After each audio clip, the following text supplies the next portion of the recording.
Hey, what's up, everybody? Straight to the point. Have you ever been around anybody who's always negative? Like they can't even see one good thing God has done in their life. They're always complaining, nagging, or talking about how good somebody else's life is apart from theirs. Nothing is actually good enough for them. And the worst part of it is that they want you to always be in their pity party. If you're like me, for that kind of energy, I'll be like, nah, I'm good. So if you have experienced something like this, you know what I'm talking about. That vibe is not for me. It's just draining, man. So today we'll be doing something fun. We're going to be designing a sticker that says, hey, I'm half full. It's part of my positive vibe collection. Little reminder to stay grateful and upbeat no matter what life throws at you. And if you haven't seen my first design from this positive vibe collection, you can click the link here and watch it. Now back to the main point. Being ungrateful is just like putting up a sign that says no blessing allowed here. No, I'm not saying gratitude magically solves everything.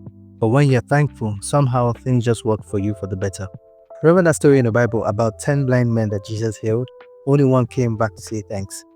And guess what? Jesus made that guy's blessing permanent. Gratitude just attracts good things. It's like a magnet for blessings. Think about this. You might be the answer to someone else's prayer. Someone out there is praying to be married and you're here with a spouse. Someone is praying for a meal. You've got good food on your table every day. Or you're just healthy, while others are battling serious issues. And yet, instead of being grateful, you're upset about things you don't have. It's not a good look, my friend. Being ungrateful makes it less attractive, not just to people, but opportunities too.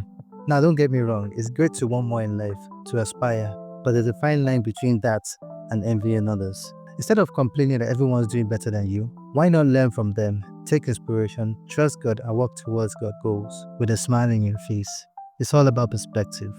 I remember a prayer I used to say a lot, and I still do. It goes like this: Lord, help me see through your eyes, hear through your ears, and think with your mind. Why did I say this prayer?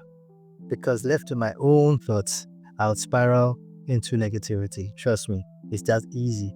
But seeing life God's way, it changes everything. For example, when I see someone thriving, instead of feeling bad, I think, if God can do it for them, He can do it for me too. It's much lighter for me that way. I'll look at the way they made the opportunities work for them, and if it's in line with God's ways, I'll do it too. And maybe it'll just work for me, or maybe God will do it in another way. But yes, I know God won't leave me hanging if I'm grateful. There's even a Bible verse that sums this up perfectly. Pray always and be thankful. Gratitude is God's will for us, but the enemy loves to magnify the missing instead of what we have. Everything we don't have, He will put it in our face and blind us towards all the things that God has done for us. Here's the thing, if you're still watching this video right now, that means you're alive and breathing. And that's a blessing on its own. So take a moment and say, thank you, Lord, for keeping me alive. And while you're at that, don't forget to like, subscribe, and drop a comment below. Let's spread this message to somebody who needs to hear that God loves them and has their back. So my friend, remember, the cup is half full, not half empty. There's so much in life you didn't even ask for that God keeps showing up for you just because He loves you. And you might ask, what has He done for you? Well, you're wearing clothes, you eat food, you're living, you're breathing. Those are things that you never even pray for on a regular. But He keeps on doing it for you. So yes, He does have your back. Instead of focusing on what's missing, take a moment to appreciate what you do have. Who knows, that gratitude might just open new doors for the blessings you're waiting for. Stay positive, stay grateful, and I'll see you in my next video. Don't forget to like, subscribe, comment, and share this video. Stay blessed. Peace.